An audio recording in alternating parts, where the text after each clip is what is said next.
তোমার স্বার্থে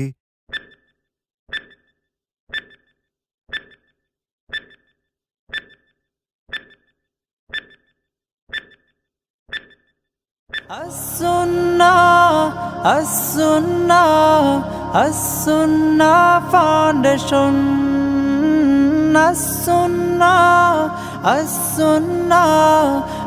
As-Sunnah Foundation. আসসালামু আলাইকুম ওরহমতুল্লাহ বরাকাতুহু। আলহামদুলিল্লাহ সালাতু ওয়াসসালামু আলা রাসূলিল্লাহ বাদ। সুপ্রিয় দর্শক শ্রোতা ভাই বোন, দেশ কিংবা প্রবাস যে যেখান থেকে দেখছেন আপনাদের সকলকে সাদর আমন্ত্রণ জানাচ্ছি আস-সুন্নাহ ফাউন্ডেশন স্টুডিও থেকে। আপনারা দেখছেন আস-সুন্নাহ ফাউন্ডেশন আয়োজিত সাপ্তাহিক সরাসরি প্রশ্ন উত্তরমূলক অনুষ্ঠান শরঈ সমাধানের 259তম পর্ব। প্রিয় দর্শক, অন্যান্য দিনের মতো আজও ইনশাআল্লাহ তাআলা আপনাদের সঙ্গে ঘণ্টা ব্যাপী থাকছি এবং আপনাদের করা জীবন জিজ্ঞাসার উত্তর কোরআন এবং হাদিসের আলোকে দেওয়ার চেষ্টা করছি। ওমা তৌফিক ইল্লা বিল্লাহ। আপনার যে কোনো জীবন ঘনিষ্ঠ প্রশ্ন আমাদের এই লাইভের মন্তব্যের ঘরে লিখুন। আমরা ইনশাআল্লাহ বিদিনিল্লাহ আপনাদের প্রশ্নের উত্তর দেওয়ার আপনার চেষ্টা অব্যাহত রাখবো। আপনারা এই লাইভ অনুষ্ঠানটি দেখতে পাচ্ছেন আমাদের ভেরিফাইড ফেসবুক পেজে, আমাদের ভেরিফাইড ইউটিউব চ্যানেলে এবং আমাদের অন্যান্য ভেরিফাইড ফেসবুক পেজ এবং চ্যানেলসমূহে একযোগে। যে কোনো জায়গায় প্রশ্ন করলেই আমরা ইনশাআল্লাহ আপনাদের প্রশ্নের উত্তর দেওয়ার চেষ্টা করব। যে সমস্ত প্রশ্নের উত্তর একান্ত দেওয়া সম্ভব হবে না সময় স্বল্পতার কারণে, সে সমস্ত প্রশ্নের উত্তর ইনশাআল্লাহ রিপ্লাইয়ের ঘরে আমাদের ওলামা ইকরাম অ্যাডমিনগণ আপনাদেরকে কাল পরশুর মধ্যে দেওয়ার চেষ্টা করবেন, আল্লাহ তাআলা তাদেরকে তৌফিক দান করলে। প্রিয় দর্শক, জ্ঞানের এই অনুষ্ঠানটি অন্যদের জানবার সুবিধার্থে আমরা শেয়ার করে দিতে না বলি। আল্লাহ আমাদের সবাইকে সে তৌফিক দান করুন। লাইভের শুরুতেই আস-সুন্নাহ ফাউন্ডেশনের কিছু আপডেট সাধারণত আপনাদেরকে আমরা জানিয়ে থাকি। তার ধারাবাহিকতায় আমরা আপনাদেরকে জানাতে চাই যে আলহামদুলিল্লাহ গতকাল 1 মে আস-সুন্নাহ ফাউন্ডেশন আয়োজিত হজ প্রশিক্ষণ 2025 অনুষ্ঠিত হয়েছে রাজধানী ঢাকার ফার্ম গেটের কৃষিবিদ ইনস্টিটিউটে। সেখানে আলহামদুলিল্লাহ সকাল 9টা থেকে বিকেল 3:30টা পর্যন্ত চমৎকার একটি সময় আমরা কাটিয়েছি 1000 হাজী সাহেবদের সাথে। কাবার পথযাত্রীদের সাথে আলহামদুলিল্লাহ কাটানোর সময়গুলোতে তাদেরকে হজ এবং উমরা বিষয়ে 400 স্লাইডের পাওয়ার পয়েন্ট প্রেজেন্টেশনে আলহামদুলিল্লাহ বোঝানোর চেষ্টা করা হয়েছে এবং সেই সাথে তাদেরকে দেওয়া হয়েছে বিভিন্ন রকমের হাদিয়া এবং উপহার আস-সুন্নাহর তরফ থেকে। আগামীকাল ইনশাআল্লাহ একইভাবে সকাল 9টা থেকে বিকেল 3টা পর্যন্ত চট্টগ্রামের ইঞ্জিনিয়ার্স ইনস্টিটিউশনে হজ প্রশিক্ষণ হবে এবং সেখানে 7 শতাধিক হজ যাত্রীগণ ইনশাআল্লাহ অংশগ্রহণ করবেন। এছাড়া আস-সুন্নাহ ফাউন্ডেশনের অন্যান্য কার্যক্রমগুলো যথাযথ চলমান আছে। আস-সুন্নাহ ফাউন্ডেশন মসজিদ কমপ্লেক্সের কাজও চলমান আছে। আপনাদের দোয়া আমাদের খুব বেশি প্রয়োজন। জাযাকুমুল্লাহ খায়রা। চলুন আর বিলম্ব না করে আপনাদের যে সমস্ত প্রশ্ন ইতিমধ্যে আমরা পেয়ে গেছি সেগুলোর উত্তর দেওয়ার পালায় আমরা প্রবেশ করি। আমি প্রথমত দেখতে পাচ্ছি সম্প্রতি বজ্রপাতে বিভিন্ন স্থানে বেশ কিছু মানুষ মারা গেছেন। বজ্রপাতে মৃত্যুকে অনেকেই অশুভ মনে করেন। সত্যি এটা অশুভ কিনা? বজ্রপাতে বেশ কিছু মানুষ একই দিনে মারা গেছেন, আমরা অনেকেই দেখেছি। আল্লাহ রাব্বুল আলামিন তাদের সবাইকে মাগফিরাত নসিব করুন, তাদের সন্তপ্ত পরিবারকে সান্ত্বনা নসিব করুন। বজ্রপাতে কেউ মৃত্যুবরণ করলে সেটা অপয়া মৃত্যু, সেটা খারাপ মৃত্যু বা অশুভ মৃত্যু এরকমটি মনে করবার কোনো কারণ নেই। এটি বেশিরভাগ ক্ষেত্রেই আমাদের কুসংস্কারচ্ছন্ন বিশ্বাস থেকেই আমরা বলে থাকি। মূলত আকস্মিক মৃত্যু, যে কোনো আকস্মিক মৃত্যু বা হঠাৎ মৃত্যু, এটাকে আমরা অনেকে খারাপ মনে করি। হঠাৎ মৃত্যু বা আকস্মিক মৃত্যু এটা ভালো বা খারাপ কোনোটি এক কথায় বলা যায় না। আসলে এটি নির্ভর করে ব্যক্তির উপরে। ব্যক্তি যদি ভালো হন, নেককার হন, তাহলে তার জন্য এই মৃত্যুটা ভালো। আর যদি বদকার হন তাহলে তার জন্য এই মৃত্যুটা খারাপ। কারণ এ সম্পর্কে আয়েশা রাদিয়াল্লাহু তাআলা বর্ণিত হাদিসে নবী করিম সাল্লাল্লাহু আলাইহি ওয়াসাল্লাম বলেছেন, নবী সাল্লাল্লাহু আলাইহি ওয়াসাল্লামকে আকস্মিক মৃত্যু সম্পর্কে প্রশ্ন করা হয়েছে। তিনি বলেছেন, এটা রাহাতুল লিল মুমিনি ওয়া আখলাতু আসফিন লিল ফাজিরি। এটা হলো ইমানদারের জন্য ভালো, কারণ ইমানদার তার জান্নাতে যাওয়ার পথে অন্তরায় ছিল, তার মৃত্যু আকস্মিক মৃত্যু হয়ে জান্নাতের পথে তিনি পাড়ি দিলেন, এটি তার জন্য সুখকর এবং ভালো। পক্ষান্তরে একজন খারাপ মানুষ, ফাজের মানুষ, ফাসিক মানুষ, পাপিষ্ঠ, তার জন্য এই মৃত্যুটা হলো আক্ষেপের পাকড়াও। অর্থাৎ হঠাৎ করে তাকে দুনিয়াতে যেটুকু সে ভোগ করছিল সেটুকু তাকে সরিয়ে দেওয়া হলো এবং তার বদামলের কারণে, জাহান্নামী হওয়ার কারণে মৃত্যুর পরপরই সে জাহান্নামের শাস্তির মুখোমুখি হলো। এই জন্য তার জন্য এটি খারাপ। অতএব আকস্মিক মৃত্যু, বজ্রপাতে মৃত্যু হোক বা অন্য কোনোভাবে হোক, এটি ভালো বা খারাপ এক কথায় বলা যায় না।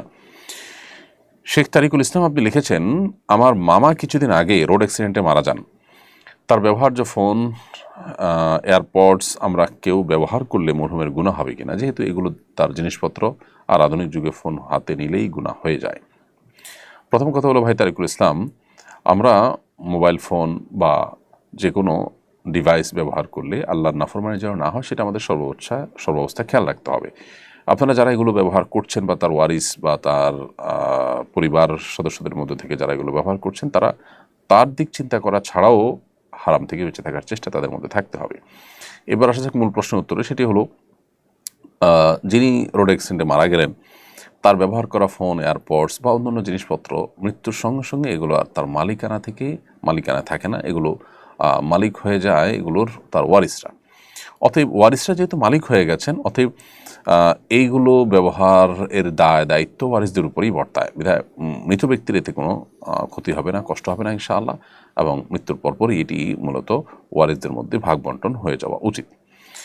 হজ বিষয়ে বিস্তারিত জানতে চাই। হজ কাদের উপর ফরজ, হজের ফজিলত কি, হজ না করার ক্ষতি কি? এক কথায় অনেকগুলো প্রশ্ন আপনি করেছেন দর্শক।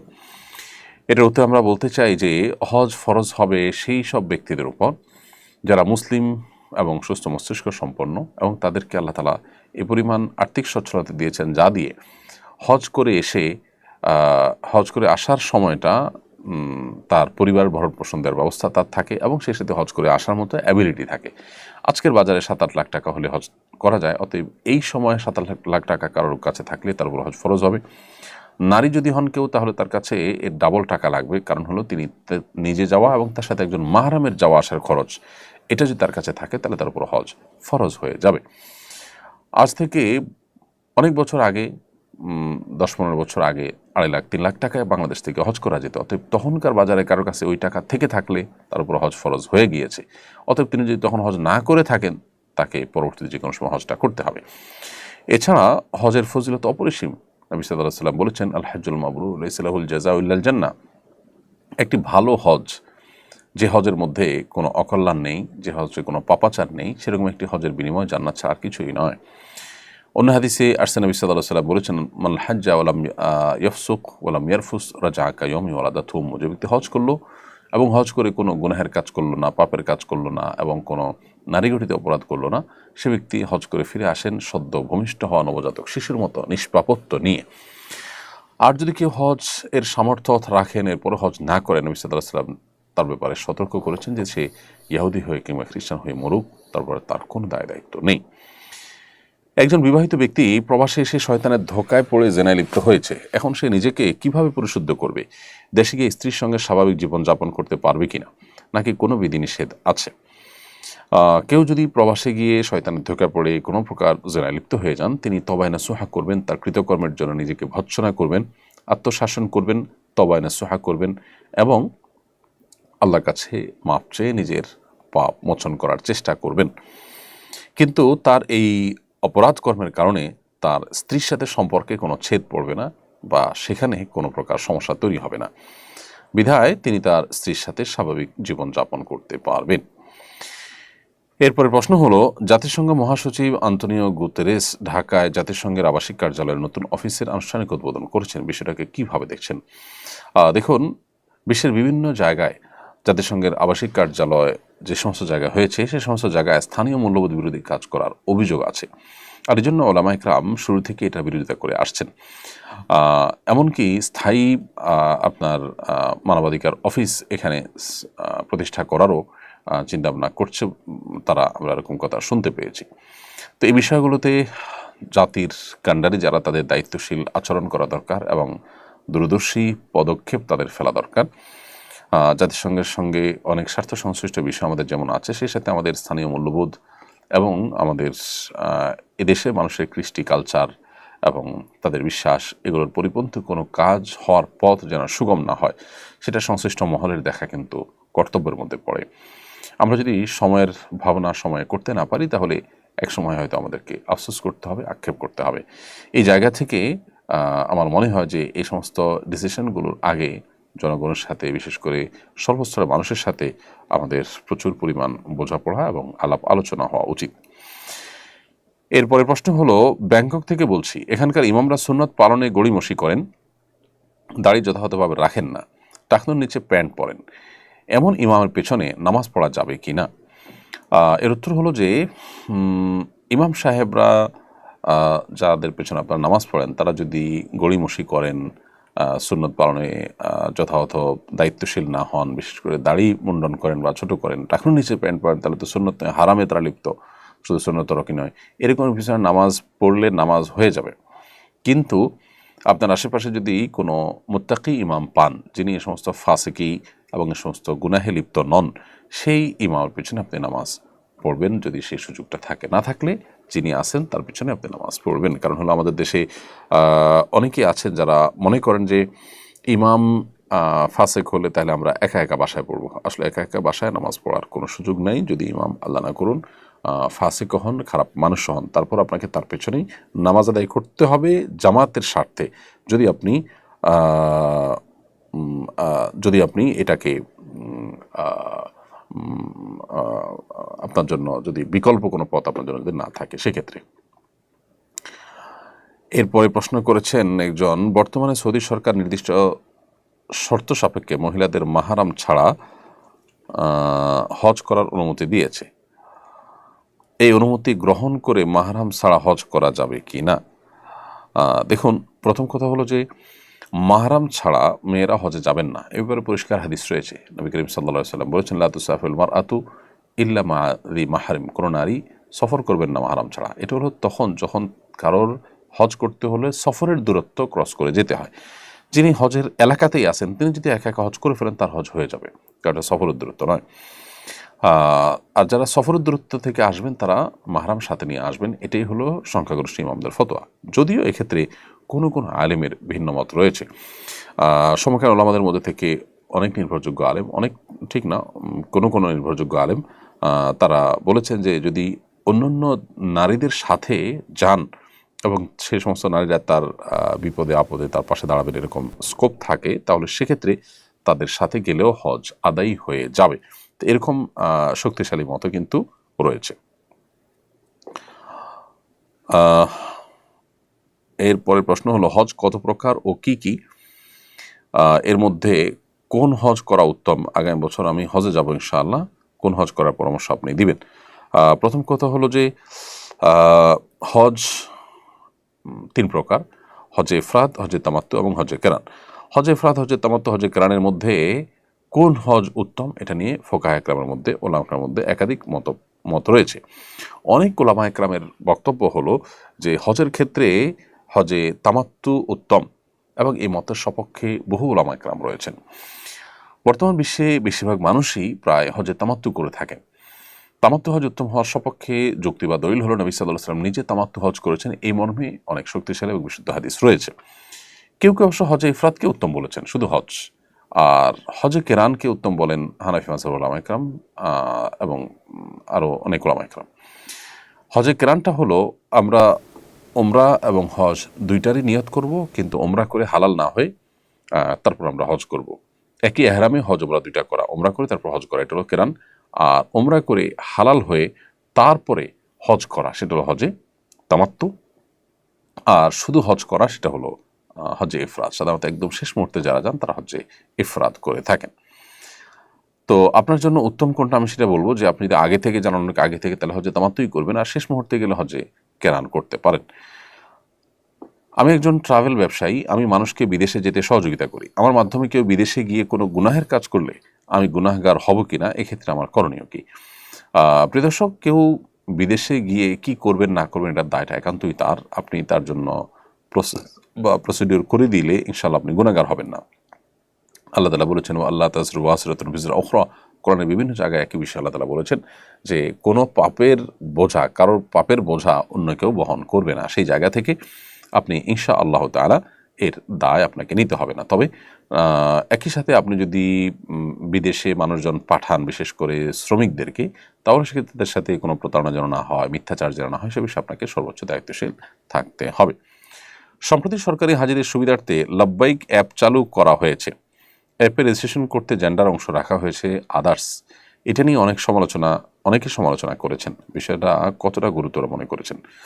গুরুতর তো বটেই, তবে আনন্দের বিষয়, আলহামদুলিল্লাহ, বিষয়ে মাননীয় ধর্ম উপদেষ্টা মহোদয়ের দৃষ্টি আকর্ষণ করা হলে তিনি এটাতে আদার্স এই ঘরটি তুলে দিয়েছেন, যার কারণে এখন অ্যাপ রেজিস্ট্রেশন করতে গেলে আর এটা থাকছে না, সাথে সাথে তারা অ্যাকশন নিয়েছেন, সেজন্য সংশ্লিষ্ট সবাই ধন্যবাদ পেতেই পারেন। কিন্তু প্রসঙ্গত এটি আমাদের জেনে রাখা দরকার যে নারী পুরুষ এবং আদার্স, এই আদার্স বলে এখানে সমকামীদেরকে ঢোকানোর একটা অপচেষ্টা, ট্রান্সজেন্ডারদেরকে ঢোকানোর একটা অপচেষ্টা চলছে। এটা বাংলাদেশের একেবারে প্রথম সারির এনজিও, তারা সরকারের বিশেষ করে বিসিএস ক্যাডার অফিসারদেরকে ট্রেনিং করানোর কাজ দীর্ঘদিন থেকে আঞ্জাম দিয়েছে। তাদের প্রশিক্ষণ যে সমস্ত বিসিএস ক্যাডার অফিসাররা পেয়েছেন, তারা সবাই মূলত এই বিষাক্ত, জেনে হোক না জেনে হোক, বুঝে হোক না বুঝে হোক, তারা আমাদের সমাজে এইভাবে দিন দিন সেটাকে সমকামী বান্ধব তারা করছেন এবং মানুষের যে পরিচয় সেখানে ব্যাপক পরিবর্তন আনার একটা নীল নকশার অংশ এটি, যার কারণে সব মিনিস্ট্রিতেই সব ফরমে আমরা দেখতে পাচ্ছি জিনিসটা ব্যাপকভাবে ঢুকে গেছে। এরপরে প্রশ্ন হলো বদলি হজ কিভাবে করে, নিয়মটা একটু জানাবেন দয়া করে। বদলি হজের নিয়ম হলো নিজের হজ আগে করতে হবে অন্য কোনো বছরে, এরপরে আপনি বদলি হজ করতে পারেন। যার তরফ থেকে বদলি হজ করবেন তাকে আপনি তার তরফ থেকে আপনি নিয়তটা করবেন, অর্থাৎ যখন আপনি এহরাম পরে নিয়ত করতেছেন আল্লাহ আমি তামাত্তু হজের জন্য হাজিরা দিলাম লব্বাইক, তখন আপনি নিয়ত করবেন আল্লাহ আমি অমুকের ছেলে অমুক বা অমুকের তরফ থেকে আপনার কাছে হজের জন্য হাজিরা দিচ্ছি। এরপর লব্বাইক আল্লাহুম্মা লব্বাইক পড়া শুরু করবেন, তার পক্ষ থেকে নিয়ত করে স্টার্ট করবেন। এরপরে পুরো হজের অন্য সব কার্যক্রমগুলো আপনি একা হজ করলে যা যা করতেন এখানেও তা করবেন।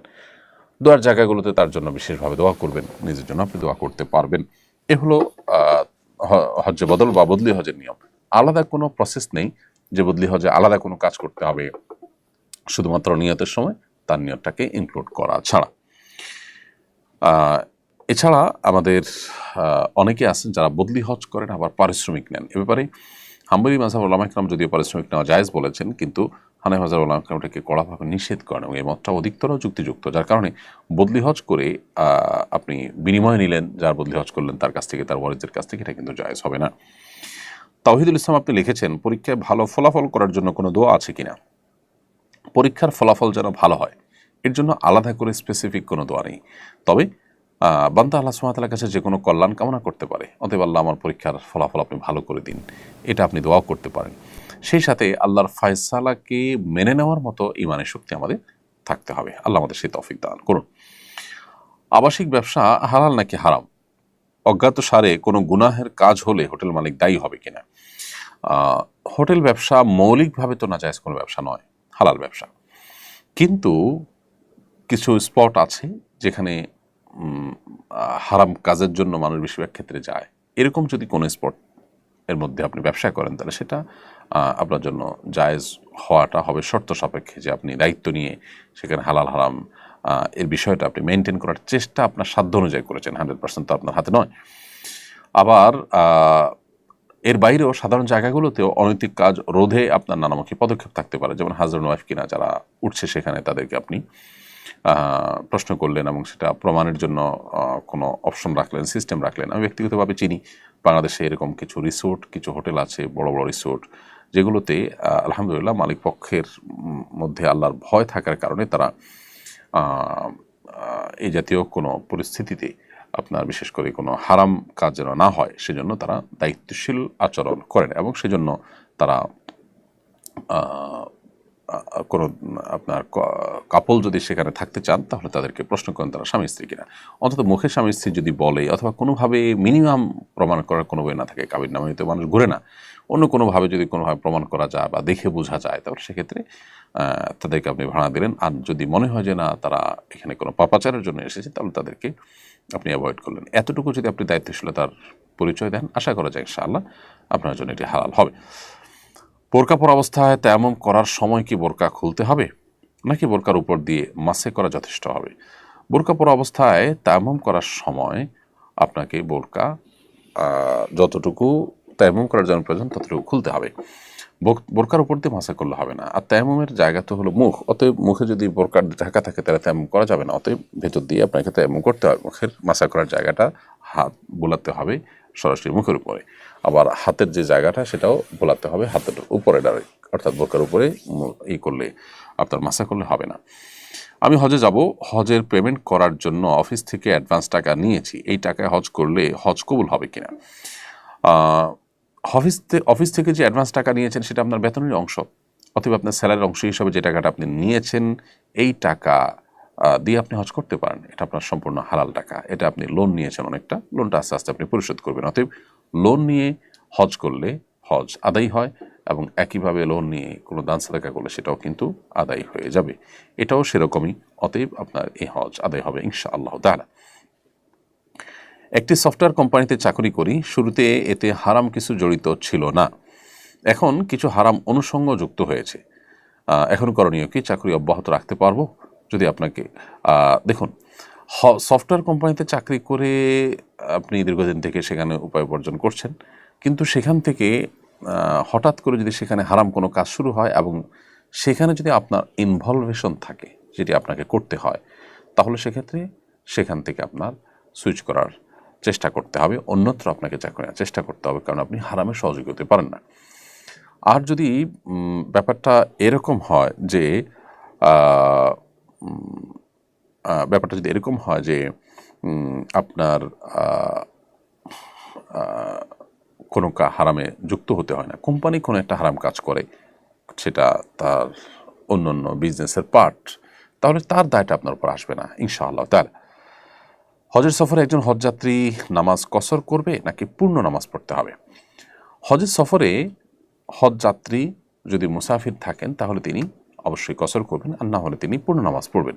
মুসাফির এবং মুকিমের সংজ্ঞা কি? এসব ক্ষেত্রে ওলামায়ে আহনাফের আহনাফি মাযহাব ওলামায়ে কেরামের দৃষ্টিভঙ্গি হলো 15 দিন যদি কোথাও থাকার কেউ নিয়ত করে তাহলে সে মুকিম হিসাবে বিবেচিত হবে, এবং মুকিম হিসাবে বিবেচিত হওয়ার কারণে তিনি পরিপূর্ণ নামাজ পড়বেন। ধরুন কেউ মক্কায় 15 দিন থাকবেন, মদিনায় 15 দিন থাকবেন, তাহলে তিনি মুকিম হিসাবে বিবেচিত হবেন। 15 দিনের নিচে যদি কোথাও থাকেন তাহলে তিনি মুসাফির হিসাবে বিবেচিত হবেন, তখন তিনি একাকী বা নিজেরা জামাতে নামাজ পড়লে তখন কসরের নামাজ পড়বেন। আর এছাড়া মক্কা থেকে মদিনা যাওয়া আসার পথে যে নামাজগুলো সেগুলো তো অবশ্যই কসর হবে। হ্যাঁ, যদি ইমাম সাহেব স্থানীয় হন, তার পিছনে নামাজ পড়েন, তাহলে তো আপনি পরিপূর্ণ নামাজ পড়বেন। কানিস ফাতেমা আপনি লিখেছেন, আমার স্বামীর সাথে আমার ডিভোর্স হয়েছে, এখন কি তার দেওয়া জামা কাপড় বা কোনো জিনিসপত্র ব্যবহার করতে পারবো? এগুলো সে চেয়েছিল, কিন্তু মহারণা পরিশোধ না করায় আমার পরিবার দিতে দেয় নাই। বোন কানিস ফাতেমা, আপনার স্বামী আপনাকে যদি এমন কিছু দেয় যেটার মালিকানা তিনি, তার হাতে, তিনি আপনাকে ব্যবহার করতে দিয়েছেন, এরকম যদি হয় তাহলে সেক্ষেত্রে সেগুলো তাকে ফেরত দিতে হবে।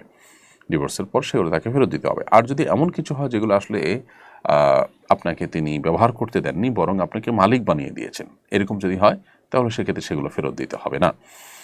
আর মহারণা যদি তিনি পরিশোধ না করে থাকেন তাহলে তার সম্পদ থেকে আপনার মহারণা বাবদ যে পরিমাণ টাকা হবে সেই পরিমাণ জিনিস আপনি রেখে দিতে পারবেন, তার অতিরিক্ত হলে সেটা কিন্তু আপনার জন্য জায়েজ হবে না। কারণ ইমানদার সব ক্ষেত্রে আল্লাহকে ভয় করে চলবেন, হিসেব করে চলবেন, তার কোনো পদক্ষেপ যেন হারাম না হয়, কারোর অধিকারকে যেন খর্ব না করে, কারোর হককে যেন নষ্ট না করে, সে বিষয়ে আমাদেরকে দায়িত্বশীল হতে হবে। আল্লাহ আমাদেরকে সেই তৌফিক দান করুন। আবার একই সাথে কিছু জিনিস আছে যেগুলো আসলে মানুষ সাধারণত একসাথে দিয়ে দেয়, সেগুলো বলতে হয় না যে এটা একসাথে দিয়েছেন নাকি সাময়িক সময়ের জন্য দিয়েছেন। তো এরকম যদি হয় তাহলে সেক্ষেত্রে আপনি অবস্থা দৃষ্টি আপনার আলামত দেখে সিদ্ধান্ত নেবেন যে এটা তিনি একসাথে দিয়েছেন কিনা। অবশ্য তিনি যদি পরিষ্কার করে বলেন যে না আমি একসাথে দেইনি, তাহলে তার কথাই ধর্তব্য হবে এবং প্রযোজ্য হবে, সেটি আমাদেরকে মাথায় রাখতে হবে। ডিভোর্সের পর দেখা যায় অনেক সময় পারস্পরিক জেদাজেদির পর্যায়ে আমরা চলে যাই, এবং সেই জায়গা থেকে আমরা অনেকেই দায়িত্বশীলতার সাথে এখানে আমানতদারিতার সাথে পারস্পরিক লেনদেনটা করতে পারি না। এখান থেকে আমাদের সরে আসতে হবে একজন ভালো মুসলিম হতে হলে। সঞ্জিদা জাহান আপনি লিখেছেন, একই বিষয় ভিন্ন ভিন্ন সময় কসম করলে তারপর কসম ভাঙলে কয়টি কাফারা দেওয়া লাগবে?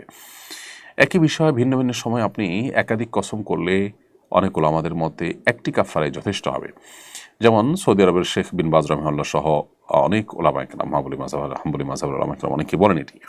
কিন্তু এর বিপরীতে বাংলাদেশের ওলামায়ে কেরাম তথা ওলামায়ে আহনাফ তাদের দৃষ্টিতে বিশুদ্ধ মত অনুযায়ী আপনাকে ভিন্ন ভিন্ন কাফারা দিতে হবে। যতবার কসম করবেন প্রত্যেকটা কসম ভঙ্গের জন্য আলাদা আলাদা কাফারা আপনাকে দিতে হবে।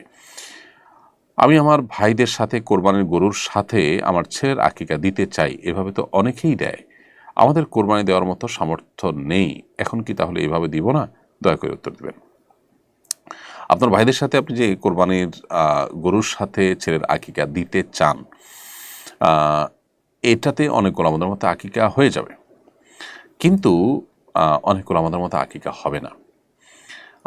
কারণ নবী করিম সাল্লাল্লাহু আলাইহি ওয়াসাল্লাম যারা বলেন হবে না, তাদের যুক্তি হলো যে নবী করিম সাল্লাল্লাহু আলাইহি ওয়াসাল্লাম কোরবানি এবং আকিকা কোরবানির ক্ষেত্রে 7 ব্যক্তির তরফ থেকে যথেষ্ট হয়ে বলেছেন, আকিকার ক্ষেত্রে এরকম কোনো কথা বলেন নাই। যারা বলেছেন যে দুইটাই যথেষ্ট হয়ে যাবে, আকিকা এবং কোরবানি একই গুরুত্ব দিলে আদায় হয়ে যাবে, তাদের মত হলো যে কোরবানি এবং আকিকা একই ধরনের ইবাদত। তো এখানে যেহেতু মতপার্থক্য আছে, অধিকতর সতর্কতামূলক মত হবে আকিকা আলাদা দেওয়া, কোরবানির গরুর সাথে আকিকা মিশিয়ে না দিয়ে আলাদা দিতে পারলে সেটা হবে সবচেয়ে উত্তম এবং নিরাপদ। ফারজানা আক্তার মৌ আপনি লিখেছেন, অতিরিক্ত মোটা ব্রু হালকা প্লাগ করলে কি গুনাহ হবে? আপনার ব্রু যদি অনেক বেশি মোটা হয়, দেখতে দৃষ্টিকটু হয়, আপনার কাছে ত্রুটিপূর্ণ মনে হয়, অস্বাভাবিক মনে হয়, তাহলে সেক্ষেত্রে স্বাভাবিকের চেয়ে মোটা হওয়ার কারণে সেটাতে আপনি ব্রু প্লাগ করে যদি স্বাভাবিক করার চেষ্টা করেন, সেটা হবে আপনার পার্ট অফ ট্রিটমেন্ট, চিকিৎসার অংশ, সেটা জায়েজ। কিন্তু যদি সেটা না হয়, বরং গতানুগতিক যে সাজসজ্জা সেটা করতে গিয়ে আপনার আর্টিফিশিয়াল ভাবে আপনি আপনার সৌন্দর্য সৃষ্টি করার জন্য যদি মৌলিক পরিবর্তন আনতে চান, সেটা কিন্তু জায়েজ হবে না। কি পরিমাণ টাকা থাকলে কোরবানি ওয়াজিব হবে? ফোকায়ে হানাফের মতে সামর্থ্যবান সচ্ছল ব্যক্তিদের জন্য কোরবানি ওয়াজিব। সচ্ছল ব্যক্তি বলতে তাদেরকে বোঝানো হয়েছে যাদের উপরে জাকাত ফরজ হওয়ার মতো অর্থ যাদের কাছে আছে। জাকাত ফরজ হওয়ার মতো অর্থ বলতে 83 গ্রাম রূপা অথবা 52.5 ভরি রূপা, এটার মালিকানা যার কাছে আছে, এই এই এই রূপা কেনার মতো টাকা যার কাছে আছে, অর্থাৎ 80 থেকে 85 হাজার প্লাস মাইনাস এক এক সময় রূপার দাম উঠে নামে, সেটার হিসাব অনুযায়ী আপনি ঠিক করবেন। তো এইভাবে যদি রূপা আপনার এইভাবে যদি আপনি নিসাবের মালিক হন ইয়ের দিনগুলোতে, কোরবানির দিনগুলোতে, তাহলে আপনার পরে কোরবানি ওয়াজিব হবে। রানী বেগম আপনি লিখেছেন, সিজারের বাচ্চা চুল 7ম দিনে না কাটলে কোনো সমস্যা হবে কিনা? পরে কেটেছে, চুলের পরিমাণ স্বর্ণ টাকা দান করা যাবে কিনা? বাচ্চার 7ম দিনে চুল কাটাটা হলো মুস্তাহাব। অতএব কোনো কারণে এটা যদি অসুবিধা মনে করেন, বাচ্চার সমস্যা হতে পারে, অথবা সিজারিয়ান বাচ্চা, ডাক্তারের অনুমোদন নাই, অথবা সামহাও কোনো কারণে কাটতে পারেন নাই, তো পরে কাটবেন, কোনো অসুবিধা নেই। 7ম দিনের কাটাটা ফরজ ওয়াজিব কিছু না, তবে মুস্তাহাব। পরে কাটলেও এটা মুস্তাহাবটা আদায় হলো না, জাস্ট এটুকু। আর চুলের পরিমাণ স্বর্ণ অথবা রূপা দান করা সেটাও মুস্তাহাব, যার কারণে আপনি সেই ইয়েটা আপনার চুলটা যখনই কাটবেন তখনই সেটার ওজন পরিমাণ স্বর্ণ বা রূপা বা তার মূল্য আপনি দান করে দিবেন। এটি সুনানে তিরমিজি বর্ণিত একটি হাদিসে আলী ইবনে আবি তালিব রাদিয়াল্লাহু তাআলা থেকে বর্ণিত হয়েছে। তিনি বলেছেন যে আক্কা রাসূলুল্লাহ সাল্লাল্লাহু আলাইহি ওয়াসাল্লাম আন হাসানের সাদ, নবী সাল্লাল্লাহু আলাইহি ওয়াসাল্লাম তার নাতি হাসান রাদিয়াল্লাহু তাআলার পক্ষ থেকে একটি ছাগল কোরবানি করেছেন। ওয়াকালা ইয়া ফাতেমা ইহলিকি রাস, এবং বলেছেন, হে ফাতেমা, তুমি হাসানের মাথা মুন্ডন করে দাও। ওয়া তাসাদ্দাকি বিজিনাতি শারিহি ফিদ্দা, এবং তার চুলের ওজন পরিমাণ রূপা আল্লাহর রাস্তায় দান করে দাও।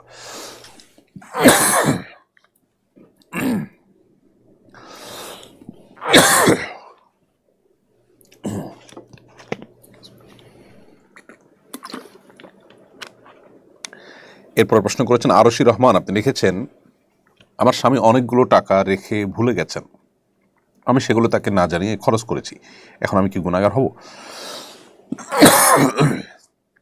বোন আরশি রহমান, আপনার স্বামী আপনার কাছে কোনো টাকা রেখে যদি ভুলে যান, আপনার দায়িত্ব হলো তাকে স্মরণ করিয়ে দাও। তাকে স্মরণ করিয়ে না দিয়ে সেটাকে যদি আপনি খরচ করে ফেলেন, তাহলে অবশ্যই আপনি গুনাহগার হবেন। কারণ কেউ আপনার কাছে কোনো টাকা রাখলে সেটি আমানত, আর আমানতের খেয়ানত করা জায়েজ নয়। নবী সাল্লাল্লাহু আলাইহি ওয়াসাল্লাম বলেছেন, লা দীনা লিমান লা আমানাতা লাহু, যে ব্যক্তির মধ্যে আমানতদারিতা নেই তার কিন্তু দিনদারিতা নেই। সো আপনার কর্তব্য হবে আপনার স্বামীর রেখে দেওয়া টাকাটা তাকে ফেরত দেওয়া। আর যদি একান্ত খরচ করেই ফেলে থাকেন যেমনটি আপনি বলেছেন, তাহলে আপনি আপনার স্বামীর কাছ থেকে অনুমোদন নেবেন যে তোমার এই টাকাটা আমার কাছে ছিল, আমি খরচ করে ফেলেছি। এমডি মোতালেব আপনি লিখেছেন, গেঞ্জি পরে ইমামতি করা যাবে কিনা? ইমামতি করা যাবে সেই পোশাকে, যে পোশাকে নামাজ পড়া যাবে। যেটাতে নামাজ পড়া যাবে না সেটাতে ইমামতিও করা যাবে না। গেঞ্জি পরে, যে সমস্ত গেঞ্জি পরে আমরা কোনো গুরুত্বপূর্ণ জায়গায় ভালো কোনো ব্যক্তির সাথে সাক্ষাৎ করতে যাই না, সে ধরনের পোশাক পরে নামাজ পড়া অনুচিত, মাকরু। ঠিক একইভাবে সেগুলো পরে ইমামতি করাটাও অনুচিত এবং মাকরু।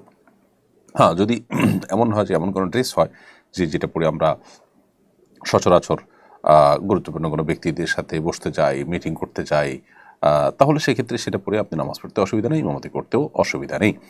হ্যাঁ, কখনো যদি এমন হয় যে ইমাম নাই, এর চাইতে উপযুক্ত ব্যক্তি নাই, তখন নিরুপায় এরকম ব্যক্তিকে ইমামতি করতে দিলেন, সেটা ভিন্ন কথা, সেটা অবশ্যই জায়েজ হবে। মূলত আল্লাহ সুবহানাহু ওয়া তাআলা বলেছেন, ইয়া বানি আদম খুযু যিনাতাকুম ইনদা কুল্লি মাসজিদ, হে আদম সন্তান, তোমরা প্রত্যেক সালাতের সময়, প্রত্যেক নামাজের সময় সৌন্দর্য গ্রহণ করো, শোভা গ্রহণ করো, অর্থাৎ তোমরা সেখানে সুন্দর উত্তম পোশাক পরে সালাত আদায় করার চেষ্টা করো।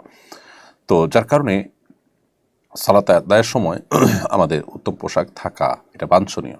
যদি অবহেলা করি আমরা সালাতের প্রতি, সেটা অবহেলার শামিল হবে, বিবেচিত হবে। আল্লাহ আমাদেরকে বোঝার তৌফিক দান করুন। প্রিয় দর্শক, দেখতে দেখতে আমার অনুষ্ঠান একেবারে মাঝামাঝি পর্যায়ে এসে পৌঁছেছি। সময় হয়েছে ছোট্ট একটি বিরতিতে যাওয়ার। বিরতিতে যাচ্ছি ইনশাআল্লাহ। বিরতির পরে আবারও ফিরে আসবো আমরা সেরাই সমাধান অনুষ্ঠানে। আশা করছি আমাদের সঙ্গেই থাকবেন। সুন্নাহ ফাউন্ডেশন মসজিদ কমপ্লেক্স ও ইসলামিক সেন্টার একটি লালিত স্বপ্ন। ইনশাআল্লাহ শিক্ষা, সেবা ও দাওয়া সহ ফাউন্ডেশনের বহুবিধ কার্যক্রমের কেন্দ্র হবে এই কমপ্লেক্স। ঢাকার নতুন বাজারের অদূরে কেনা জমিতে শীঘ্রই নির্মাণ কাজ শুরু হবে ইনশাআল্লাহ। সাদাকায়ে জারিয়ামূলক এই প্রকল্পে শরীক হতে পারেন আপনিও। সুন্নাহ ফাউন্ডেশন মসজিদ কমপ্লেক্স ও দর্শক, বিরতির পর আবারও আপনাদেরকে স্বাগতম জানাচ্ছি ঈশ্বরের সমাধান অনুষ্ঠানে। বিরতির আগে আমরা অনেকগুলো প্রশ্ন উত্তর দিয়েছি আলহামদুলিল্লাহ। এই পর্যায়ে যে প্রশ্নটি দেখতে পাচ্ছি সেটি হলো, অজুর পরের বিশেষ কোনো দোয়া আছে কিনা? অজুর পর আমরা দোয়া পড়ব, আল্লাহুম্মা জাআলনি মিনাত তাওয়াবিন ওয়া জাআলনি মিনাল মুতাতাহহিরিন। আর এছাড়া কালিমায়ে শাহাদা পাঠ করা সুন্নাহ দ্বারা সাব্যস্ত হয়েছে, যার কারণে অজুর পর আমরা পড়ব আশহাদু আল্লা ইলাহা ইল্লাল্লাহ ওয়া আশহাদু আন্না মুহাম্মাদান আবদুহু ওয়া রাসূলুহু। আর আল্লাহুম্মা জাআলনি মিনাত তাওয়াবিন ওয়া জাআলনি মিনাল মুতাতাহহিরিন, এটি আমরা পাঠ করতে পারি। আর এছাড়া অজুর শুরুতে বিসমিল্লাহ পাঠ করব আমরা। এ হলো অজুতে সর্বসাকুল্যে দোয়া। এর বাইরে অজুতে হাত ধোয়ার দোয়া, মুখ ধোয়ার দোয়া, মাথা মাসে করার দোয়া, পা ধোয়ার আলাদা দোয়া, এরকম বিভিন্ন দোয়ার কথা আমরা শুনি, কিন্তু সেটি কোরআন বা সুন্নাহর কোথাও বর্ণিত হয়নি। অথেন্টিক কোনো সোর্সে সেরকম কোনো দোয়ার কথা নেই। আমার এলাকায় আত্মহত্যাকারীর গোসল, কাফন দাফন ও জানাজা পড়া হয় না, এমনকি মুসলিমদের কবরস্থানে সমাহিত করা হয় না। এ বিষয়ে বলবেন, আত্মহত্যাকারীর দাফন কাফন ও জানাজার বিধান কি হবে? আত্মহত্যা করলে গোসল, কাফন দাফন, জানাজা যদি না পড়া হয় তাহলে এলাকাবাসীর সবাই গুনাহগার হবে। কেউ আত্মহত্যা করলে সে অমুসলিম হয়ে যায় না। তার জানাজা, তার কাফন দাফন, এগুলো সবগুলো কিন্তু ফরজ, এবং মুসলমানদেরকে কবরস্থানে তাকে সমাহিত করা এটা এলাকাবাসীর কর্তব্য। এগুলো না করলে তারা অবশ্যই গুনাহগার হবেন এবং বাড়াবাড়ি করছেন বলে বিবেচিত হবেন। কিন্তু আমাদেরকে পাশাপাশি মাথা রাখতে হবে, আত্মহত্যাকারীর ব্যক্তির কাফন দাফন এবং তার জানাজায় সমাজের গণ্যমান্য ব্যক্তিবর্গরা থাকবেন না। ধরুন মসজিদের ইমাম সাহেব না পড়িয়ে মুয়াজ্জিন সাহেব জানাজার ইমামতি করলেন বা অন্য কেউ করলেন, এরকমটি করা কর্তব্য।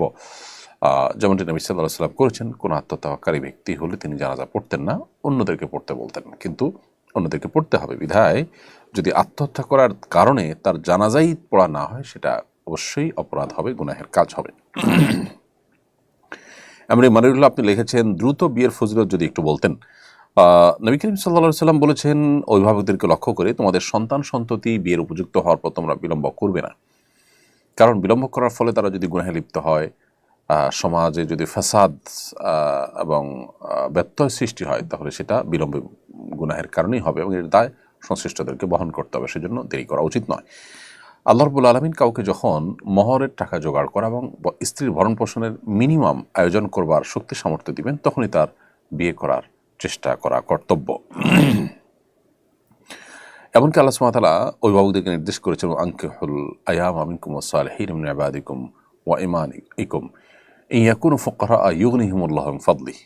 অভিভাবকদেরকে আল্লাহ নির্দেশ করেছেন, তোমরা যারা অভিভাবক, তোমরা তোমাদের অধীনস্থ যারা আছে, ছেলে মেয়ে এবং অন্য যারা আছে অধীনস্থ তাদেরকে তোমরা বিবাহ দাও। যদি তারা দরিদ্র হয়, গরিব হয়, বিবাহের বরকতে আল্লাহ রাব্বুল আলামিন তাদেরকে সচ্ছল করে দিবেন। এই আয়াত থাকার পরও যদি আমরা আর্থিক অজুহাতে পায়ে দাঁড়াবার অজুহাতে বিবাহ বিলম্ব করে, সেটা হবে আমাদের কোনো হাদিসের খেলাফ আমল করা। ইসলামিক ইনফ্লুয়েন্সাররা অনেক সময় বিনোদন ও ধর্ম মিশ্রিত কন্টেন্ট বানান, এতে দিনই বার্তা হালকা হয়ে যাচ্ছে কিনা। সন্দেহাতীতভাবে যদি এরকম কোনো কন্টেন্ট তৈরি হয় যেখানে আসলে আপনার হাসি তামাশা ইত্যাদি হয়, সেটাকে আবার দাওয়াতি কন্টেন্ট হিসাবে উপস্থাপন করার চেষ্টা করা হয়। একটা হলো যে হাসি তামাশা বা বিনোদন এর ব্যবস্থা করা হচ্ছে, সেখানে হারাম কিছু যেন না থাকে সেদিকে খেয়াল করা হচ্ছে, বিনোদনের পাশাপাশি দাওয়া হয়ে যাচ্ছে, সেটা একটা জিনিস। কিন্তু দাওয়াতকে বিনোদন মিশ্রিত করা, বিশেষ করে হাসি তামাশা দিয়ে মিশিয়ে ফেলা, এটাকে ম্যাগাজিন অনুষ্ঠানে পরিণত করা, এটা অবশ্যই অনুচিত কাজ। কারণ এই ধরনের কর্মকাণ্ডের ফলে দাওয়াতের বিষয়টা আপনি যেমনটি বলেছেন, দিনী বার্তাটা হালকা হয়ে যায়।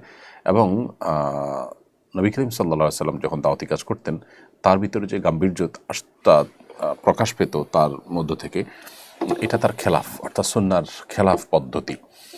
বোরহান ইসলাম লিখেছেন, জুয়া খেলার জন্য ইসলাম বিশেষ কোনো শাস্তি রেখেছে কিনা জানাবেন দয়া করে। সুনির্দিষ্ট কোনো শাস্তি জুয়া খেলার জন্য নেই, তবে ইসলামের বিচার ব্যবস্থা থাকলে তখন কোরআন এবং হাদিসের আলোকে যারা বিচারক হবেন, বিচার কার্য যারা পরিচালনা করবেন, তারা অপরাধের মাত্রা অনুপাতে শাস্তি নির্ধারণ করবেন। তবে শাস্তি পাবে, এটা শাস্তি হবে এটা নিশ্চিত। কিন্তু শরীয়ত কিছু কিছু অপরাধের শাস্তি চূড়ান্ত করে দিয়েছে, আর কিছু কিছু বিচারকের হাতে ছেড়ে দিয়েছে, মাত্রা বিবেচনা করে তিনি শাস্তি দিবেন, এটা সেরকম একটি বিষয়। তবে কোরআন কারিমে আল্লাহ তাআলা পরিষ্কারভাবে এটাকে শয়তানের কর্মকাণ্ড বলেছেন, অর্থাৎ জঘন্য গুনাহ হিসাবে উল্লেখ করা হয়েছে। আল্লাহ বলেছেন, ইন্নামাল খামরু ওয়াল মাইসিরু ওয়াল আনসাবু ওয়াল আজলামু রিজসুম মিন আমালিশ শাইতানি ফাজতানিবুহু। এখানে আল্লাহ রাব্বুল আলামিন মদ, জুয়া এসবগুলোকে শয়তানের নিকৃষ্ট কর্ম বলেছেন, এবং এটা থেকে আমাদেরকে বিরত থাকার জন্য আল্লাহ তাআলা নির্দেশ করেছেন। নবীদের জীবনীকে উপন্যাস বা সিনেমায় ফুটিয়ে তোলা যাবে কিনা? নবীদের জীবন নিয়ে অনেক উপন্যাস, অনেক সিনেমা তৈরি হয়েছে। এগুলোর ফলে আম্বিয়া আলাইহিমুসসালাতু ওয়াসসালামের যে ব্যক্তিত্ব, তাদের মর্যাদা, সেটা কোনো কোনো ক্ষেত্রে হানি হওয়ার আশঙ্কা থাকে। তাদের ক্যারেক্টারে, তাদের চরিত্রে অনেকে অভিনয় করেন। নবী সাল্লাল্লাহু আলাইহি সাল্লাম বা আম্বিয়া আলাইহিসসালাম যে পুতু পবিত্র, কোনো মানুষ যখন তার চরিত্রে অভিনয় করে, এই একই মানুষ আবার হয়তো কোনো পাপাচার লিপ্ত হবে এবং তার নেগেটিভ অনেক দিক থাকবে, তখন আসলে নবীদের সম্পর্কে মানুষের নেগেটিভ ধারণা তৈরি না হলেও নবীদের প্রতি অসম্মান হয় কিছুটা। এছাড়া এই সমস্ত সিনেমাতে নারী পুরুষের সংমিশ্রণ এবং সিনেমার যে চরিত্র, সেটা পরিপূর্ণভাবে ফোটাতে গিয়ে সেখানে নানান হারাম বিষয় চলে আসে। তো সেই কারণে এই ধরনের বিষয় থেকে আমাদের যথাসম্ভব বিরত থাকা উচিত, বর্জন করা উচিত। এবং এগুলাতে সন্দেহাতীতভাবে বেশ কিছু উপকারিতা আছে। এই সমস্ত স্টোরি থেকে মানুষ ভালো কিছু জানে, খারাপ জিনিসের পরিবর্তে হয়তো এগুলো কেউ দেখে, কিন্তু এর ক্ষতিকর দিকটাও দিন আলো মতো পরিষ্কার। বিশেষ করে প্র্যাকটিসিং মানুষজন এগুলোর হাত ধরে অনেকে টেলিভিশন এবং বিভিন্ন ডিভাইসে হারাম জিনিসগুলো, হারাম ভিডিওগুলো, হারাম কন্টেন্টগুলো তারা দেখতে অভ্যস্ত হয়ে পড়েন, যেটা এর সাইড এফেক্ট এবং খারাপ দিকও বটে। আবার পাশাপাশি এখানে সিনেমার প্রয়োজনে নানা চটকদার গল্প সেখানে বাড়িয়ে লিখতে হয়, কমিয়ে লিখতে হয়, যেগুলা নবী রাসূলদের সম্পর্কে মিথ্যাচারের শামিল হয় কোনো কোনো ক্ষেত্রে। এই জন্য এক্ষেত্রে দায়িত্বশীল আচরণ আমাদের করা দরকার। মেহবুবা মিতি আইডি থেকে আপনি লিখেছেন, দান করার উদ্দেশ্যে কিছু টাকা জমিয়েছিলাম, এখন সেগুলো দিয়ে ওমরা করতে চাই, করা যাবে কিনা? আপনি নিয়ত করেছেন, জাস্ট নিয়ত যে এটা আমি দান করব, এরপর আপনি নিয়ত পরিবর্তন করছেন। যতক্ষণ পর্যন্ত গরিবকে বুঝাই দেন না এই টাকাটা, ততক্ষণ পর্যন্ত আপনি নিয়ত পরিবর্তন করতে পারেন, চাইলে এখন এটা দিয়ে আপনি ওমরা করতে পারবেন। কিন্তু যদি আপনি মানত করে ফেলেন যে আমি এত টাকা হলে আমি এই টাকা দিয়ে উমরা গরিবকে দান করব, অর্থাৎ এরকম কোনো ভাবে যদি নিজের প্রতি আবশ্যক করে ফেলে থাকেন, সেটা ভিন্ন কথা। জাস্ট রেখেছেন একটা বক্সে বা কোনো জায়গাতে, কেন গরিবকে দান করব, এই নিয়ত পরিবর্তন করে আপনি উমরা করছেন, সেটা করতে পারবেন। ডিভোর্সের পরিমাণ অনেক বেড়ে গেছে, ইসলাম কিভাবে দাম্পত্য কলহ নিরসনের নির্দেশ দেয়? ডিভোর্সের পরিমাণ বেড়ে গেছে, এটা আজ নতুন নয়। আমাদের সমাজে পরিবার ব্যবস্থাপনাকে ভাঙার জন্য ফেমিনিস্টরা নানা ধরনের ষড়যন্ত্রের জাল তারা আঁটছে, এবং পৃথিবীর উন্নত দেশগুলোতে পরিবার ব্যবস্থাপনা মুখ থুবড়ে পড়ে গেছে অনেক আগেই। আমাদের পরিবার ব্যবস্থাপনা এখন মুখ থুবড়ে পড়ার উপক্রম। এর অন্যতম কারণ হলো ইসলামী যে আপনার পারিবারিক জীবন ব্যবস্থা, সেটা থেকে আমরা দূরে সরে যাচ্ছি এবং নানাভাবে আমাদের উপরে আপনার ইসলাম বিরোধী নানান ধ্যান ধারণা এটাকে চাপিয়ে দেওয়া হচ্ছে এবং ইসলামী পরিবার ব্যবস্থাপনাকে ভেঙে ফেলার ষড়যন্ত্র করা হচ্ছে। দাম্পত্য জীবনকে, বৈবাহিক জীবনকে কঠিন করে তোলা হচ্ছে, জটিল করে তোলা হচ্ছে, আর বিবাহ বহির্ভূত সম্পর্কগুলোকে সহজ করে তোলা হচ্ছে।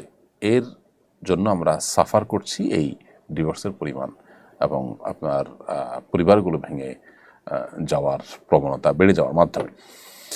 অতএব এইটার জন্য আমাদেরকে সতর্ক হতে হবে, দায়িত্বশীল হতে হবে। দাম্পত্য কলহ নিরসনের জন্য ইসলাম আমাদেরকে অনেক নির্দেশনা দিয়েছে।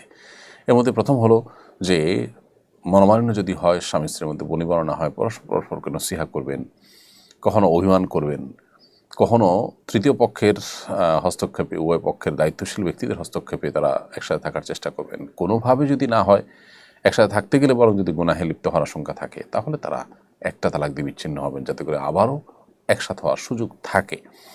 এটাই হলো শরিয়ার নির্দেশনা।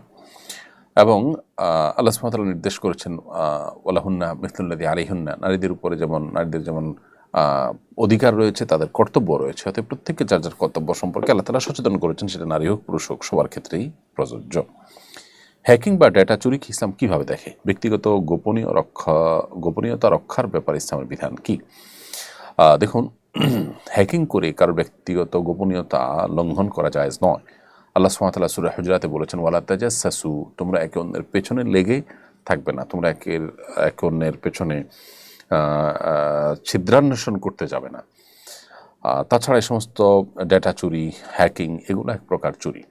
এগুলো অ্যাসেট, এগুলো ভ্যালুয়েবল অ্যাসেট, যার কারণে সেগুলো যখন আপনি চুরি করছেন সেটা চুরি হিসেবে বিবেচিত হবে এবং তার জন্য আপনাকে গুনাহগার হতে হবে। আব্দুল ইবনে ওমর রাদিয়াল্লাহু তাআলা আনহু নবী সাল্লাল্লাহু আলাইহি ওয়াসাল্লাম থেকে হাদিস বর্ণনা করেছেন। তিনি বলেছেন, লা তুযুল মুসলিমিন ওয়ালা তুআইয়িরুহুম ওয়ালা তাত্তাবিউ আওরাতিহিম, তোমরা কোনো মুসলমানদের কষ্ট দিবে না, মুসলমানদেরকে লজ্জা ফেলবে না এবং তাদের কোনো গোপন জিনিস ফাঁস করবে না। এই যে হ্যাকিং করা হয়, হ্যাক করে আপনার মানুষের ব্যক্তিগত যে জিনিসগুলোকে ফাঁস করা হলো অথবা ডেটা চুরি করে নেওয়া হলো, এই জিনিসগুলো অবশ্যই বান্দার হক নষ্ট করার শামিল। অনেকের ধারণা হলো কবর জিয়ারতের পর মুনাজাত পশ্চিম দিকে ফিরে করতে হয়। এ ব্যাপারে আপনার মতামত কি? কবর জিয়ারতের সময় আপনি মুর্দাকে যে সালাম পেশ করছেন সেটাই কিন্তু দোয়া। সালাম পেশ করার পর সালামুন আলাইকুম দারা কওমিন মুমিনিন ওয়া ইন্না ইনশাআল্লাহু বিকুম লালাহিকুন নাসআলুল্লাহ লানা ওয়া লাকুমুল আফিয়া, হে কবরবাসী তোমাদের প্রতি শান্তি বর্ষিত হোক, আমরা অচিরেই তোমাদের সঙ্গে যুক্ত হব। তোমাদের এবং আমাদের উভয় শ্রেণীর মানুষের জন্য, মৃত জীবিত সকলের জন্য আল্লাহর তরফ থেকে আমরা আফিয়ত এবং প্রশান্তি কামনা করছি। এই মর্মে দোয়া নিবেদন তো আমরা করছি। এরপরও সুন্নাহসম্মত যে দোয়া, মাসনুন দোয়া, সেটা পাঠ করার পর আলাদা করে আমি মুর্দার জন্য দোয়া করতে চাই, এটা যদি আমার ইচ্ছা হয় আমি দোয়া করতে পারি। সেক্ষেত্রে কবরবাসীর দিকে ফিরে দোয়া করলে দোয়া হয়ে যাবে, এটা কোনো শিরক বা কোনো বড় গুনাহ হবে না। আবার কেবলামুখী করে দোয়া করলে দোয়া হয়ে যাবে, কিন্তু কেবলামুখী করে দোয়া করাটা তুলনামূলকভাবে ভালো। এই জন্য যে অনেকেই কবরবাসীর কাছে চায় এবং কবর পূজা, কবরে শায়িত ব্যক্তির কাছে চাওয়ার যে বিশ্বাস এবং প্রচলন, এটি আমাদের সমাজে আছে। অতএব বাহ্যিক দৃষ্টিকোণ থেকে আপনি তার কাছে চাচ্ছেন কিনা সেটা যেন কেউ না বোঝে, সেজন্য কেবলামুখী হয়ে দোয়া করাটা ভালো। কিন্তু কেবলামুখী হয়ে না করে কেউ যদি মুর্দার দিকে ফিরে দোয়া করে, তিনি কোনো গুনাহ করে ফেলেছেন, মুশরিক হয়ে গেছেন, এরকমটি বলারও কোনো কারণ থাকবে না। নবী করিম সাল্লাল্লাহু আলাইহি ওয়াসাল্লাম এবং তার সাহাবীরা কবরের চারপাশে একত্র হয়ে দোয়া করেছে, এমনটি বর্ণিত আছে। আবার নবী সাল্লাল্লাহু আলাইহি ওয়াসাল্লাম বলেছেন, মাইয়াতকে দাফন করার পর তিনি বলেছেন, সালুরি আখিকুমুত তাসবিত, তোমরা তোমাদের ভাই যাকে দাফন করলে তার জন্য আল্লাহর কাছে দোয়া করো, এখন সেজন্য ইমানের উপর অটল থাকতে পারে। এখানে নবী সাল্লাল্লাহু আলাইহি ওয়াসাল্লাম কোনো শর্ত দেন না যে কেবলামুখী হয়ে দোয়া করো, যার কারণে কোনো শর্ত দেওয়া কঠিন। তবে মানুষ যাতে ভুল ধারণা না নেয়, সেজন্য কেবলামুখী হয়ে দোয়া করাটা উত্তম। পাবেল আহমেদ আপনি লিখেছেন, আমার স্ত্রী আমার সাথে ঝগড়া করে বিভিন্নভাবে মা বাবা নিয়ে কসম দিয়ে কথায় কথায় তালাক চায়। আমার 2টা সন্তান রয়েছে, আমি কি করব? ভাই পাবেল আহমেদ, আপনার স্ত্রী আপনার কাছে তালাক চাচ্ছেন যদি কোনো যৌক্তিক কারণ ছাড়া, আপনার ঠুনকো অজুহাতের ভিত্তিতে যদি আপনার কাছে তালাক চান, তাহলে সেক্ষেত্রে সেটা তার জন্য গর্হিত কাজ, দাম্পত্য জীবনে স্বামী স্ত্রী উভয়ের জন্য এটি প্রযোজ্য যে কথায় কথায় তালাক দেওয়াটা এটা অনুচিত কাজ। এটা আমাদের আপনার খেয়াল রাখতে হবে। সেই সাথে মা বাবার কসম নিয়ে যে তুমি তালাক দিতে হবে, মা বাবার কসম এরকম করে বললে তালাক দেওয়া আপনার জন্য আবশ্যক হবে না। জান্নাতুল তাহসিন আপনি লিখেছেন, আমার স্বামী আমার মা বাবার সাথে সম্পর্ক রাখতে দেয় না, এখন আমার করণীয় কি? বোন জান্নাতুল তাসনিম, আপনার মা বাবা যদি, আপনার স্বামী যদি আপনার মা বাবার সাথে আপনাকে সম্পর্ক রাখতে নিষেধ করেন, তাহলে সেটা অন্যায় কাজ করছেন আপনার স্বামী। কারণ রক্ত সম্পর্কীয় মানুষদের সাথে সম্পর্ক ছিন্ন করা হারাম। মা বাবা রক্ত সম্পর্কীয় মানুষগুলোর সর্বশীর্ষে, অতএব তাদের সাথে সম্পর্ক রক্ষা করা আপনার জন্য ফরজ। এক্ষেত্রে স্বামী আপনাকে নিষেধ করলেও আপনি সম্পর্ক রক্ষা করে চলবেন। তবে দাম্পত্য কলহ যেন না হয়, যাতে করে স্বামীর সাথে আপনার বোঝাপড়ার গরমিল না হয়, সেজন্য আপনি আপনার মতো করে কৌশলে সতর্কতার সাথে এটি করার চেষ্টা করতে পারেন এবং সেই সাথে আপনার স্বামীকে আপনি বোঝানোর চেষ্টা করবেন যে তিনি এই কাজটি অন্যায় করছেন। হ্যাঁ, নানা কারণে অভিমান থাকতে পারে, আত্মীয়স্বজনের সাথে অভিমানের পরিবেশ তৈরি হতে পারে, তিনি নিজে যোগাযোগ করতে না পারেন, তার জন্য আবশ্যক নয় আপনার মা বাবার সাথে যোগাযোগ রক্ষা করা, কিন্তু আপনি সন্তানের সামনে মা বাবার সাথে যোগাযোগ রক্ষা করা অবশ্যই ফরজ। এরপরের প্রশ্নটি করেছেন ফ্লোরেন্স ফ্লোরা, আইডি থেকে আপনি লিখেছেন, নিজের মায়ের ফুফাতো ভাইকে বিয়ে করা যাবে কিনা? মায়ের ফুফাতো ভাই মাহারাম নন, তার সাথে দেখা দেওয়া একজন নারী হিসাবে আপনার জন্য জায়েজ নয়। অতএব যার সাথে দেখা দেওয়া জায়েজ নয় তাকে বিবাহ করা হালাল, বিধায় আপনি তাকে চাইলে বিবাহ করতে পারবেন। মোহাম্মদ রাকিব আপনি লিখেছেন, আজকাল প্রায়শই দেখা যায় ছেলে প্রবাসে থাকায় মোবাইল ফোনের মাধ্যমে ভিডিও কনফারেন্সে বিবাহ সম্পন্ন করা হয়, ইসলামী বিধান কি? ভিডিও কনফারেন্সের মাধ্যমে বিয়ে এটা সরাসরি জায়েজ নয়, বরং এটি হতে হবে তাওকিলের মাধ্যমে, উকিল নিযুক্ত করার মাধ্যমে, প্রতিনিধি যুক্ত করার মাধ্যমে। পাশাপাশি ভিডিও কনফারেন্সে থাকতে পারেন ছেলে দূর থেকে অথবা মেয়ে দূর থেকে, যেটা হতে পারে।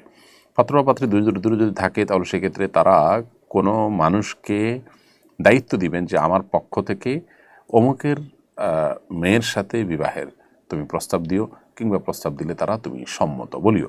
তখন যে ব্যক্তিকে দায়িত্ব দেওয়া হবে প্রতিনিধি, তিনি ওই ব্যক্তির তরফ থেকে কবুল বলবেন বা সম্মতি জানাবেন, এর মাধ্যমে বিবাহ সম্পন্ন হবে ইনশাআল্লাহ তাআলা। সিনথিয়া তুরজা এআইডি থেকে আপনি লিখেছেন, আমি অনেক অসুস্থ, আমার ধারণা মায়ের সাথে বেয়াদবি করার জন্য অসুস্থ হয়েছি। মায়ের কাছে মাপ চেয়েছি, মা বলেছেন তিনি মাফ করে দিয়েছেন, কিন্তু এখন সুস্থ হচ্ছে না। আমার সাথে মনে হচ্ছে আমার করা গুনাহ আর মায়ের সাথে করা বেয়াদবির জন্যই আমার দুরবস্থা। আপনি যদি কোনো উত্তম পরামর্শ দিতেন। প্রথমত বোন, এটা নিয়ে অতিরিক্ত পেরেশানি যেটা নৈরাশ্যের দিকে আপনাকে নিয়ে যেতে পারে, সেটা আপনার করা উচিত হবে না। দ্বিতীয়ত, মা যদি বেঁচে থাকেন তার কাছে আপনি মাপ চাইবেন, এবং তিনি যদি বলেন যে তিনি মাফ করে দিয়েছেন, তাহলে আপনি মাত্রাতিরিক্ত চাপ নিয়ে নিজের প্রতি নিজে প্রেশার তৈরি করা, এটা আপনার উচিত হবে না। পাশাপাশি আমাদেরকে মনে রাখতে হবে যে আমাদের গুনাহের কারণে এ ধরনের পরিস্থিতি তৈরি হতে পারে, সেজন্য আল্লাহর কাছে আমরা ইস্তেগফার করব।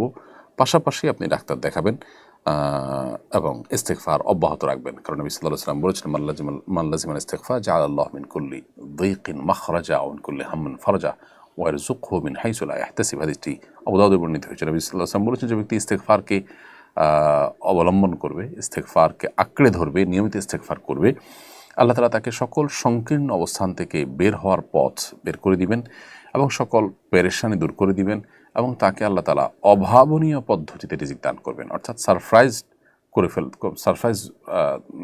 রিজিক তাকে আল্লাহ তাআলা দান করবেন। তো সেজন্য আপনি ইস্তেগফারকে কন্টিনিউ করতে থাকেন ইনশাআল্লাহ তাআলা। ঈদগাহ মাঠে মেহরাব ও মিম্বর বানানো কি বাধ্যতামূলক? না, ঈদগাহ মাঠে মেহরাব ও মিম্বর বানাতেই হবে এমন কোনো কথা নেই। টেম্পোরারি মিম্বর নিয়ে এসে ঈদগাহে খুতবা দেওয়ার ব্যবস্থা করা যেতে পারে, আর যদি পার্মানেন্ট মেম্বার বানাতে চায় সেটা একান্ত কর্তৃপক্ষের ইচ্ছার ব্যাপার। এমডি আলমগীর আপনি লিখেছেন, দুখুল মসজিদে এবং ফজরের সুন্নত নামাজের নিয়তকে একসঙ্গে করা যাবে? হ্যাঁ, একসঙ্গে করা যাবে। বরং নবী করিম সাল্লাল্লাহু আলাইহি ওয়াসাল্লাম ফজরের আজানের পর 2 রাকাত নামাজ পড়তেন না, যার কারণে সুন্নতের নামাজ এবং মসজিদে যদি ঢুকে সুন্নত পড়েন, তাহলে দুইটা নিয়তকে একসাথে আপনি ইনক্লুড করবেন, দুইটাই সওয়াব আপনি পাবেন। আহমেদ সাব্বির আপনি লিখেছেন, আমি জীবিকার তাগিদে নন মুসলিম একটা দেশে আছি, কিন্তু এখানে আজান শোনা যায় না এবং কাছে কোনো মসজিদও নেই, সেক্ষেত্রে আমি একাকী নামাজ আদায় করলে কি নামাজ হবে? ভাই আহমেদ সাব্বির, যদি আজান শোনা না যায়, আশপাশে কোনো মুসলমান না থাকে, তাহলে নামাজ একাকী আদায় করলে নামাজ হয়ে যাবে। বা যদি কোনো মুসলমান থাকে, নিজেরা ছোট্ট করে আজান দিয়ে হলেও আপনাদের সেখানে জামাতের ব্যবস্থা করা কর্তব্য, কারণ জামাতের নামাজ পড়লে 27 গুণ আপনি সব বেশি পাবেন। নবী সাল্লাল্লাহু আলাইহি ওয়াসাল্লাম সেটাই বলেছেন, সালাতুল জামাআতে তাফদুলু সালাতুল ফারদি বি70 ওয়া 20 দারাজা। যার কারণে সেটি আমাদের চেষ্টা করতে হবে। শহীদুল ইসলাম আপনি লিখেছেন, আমার জীবনে ইনকাম করার পর থেকে মা বাবাকে সর্বস্ব দিয়েছি, তারা আমার থেকে জমি লিখে নিয়েছেন, সব ভাই বোনদের বিয়ে দিয়েছি, এখন আমি দিতে পারছি না, তাই কেউ আমার খোঁজ নেয় না। এখন যদি আমি মা বাবাকে না দেখি গুনাহ হবে কিনা? দেখুন, মা বাবা যদি অসচ্ছল হন, তারা যদি দরিদ্র হন, তাদের যদি আপনার ভরণ পোষণ দেওয়ার প্রয়োজন হয়, তাহলে আপনার সেটা করতে হবে।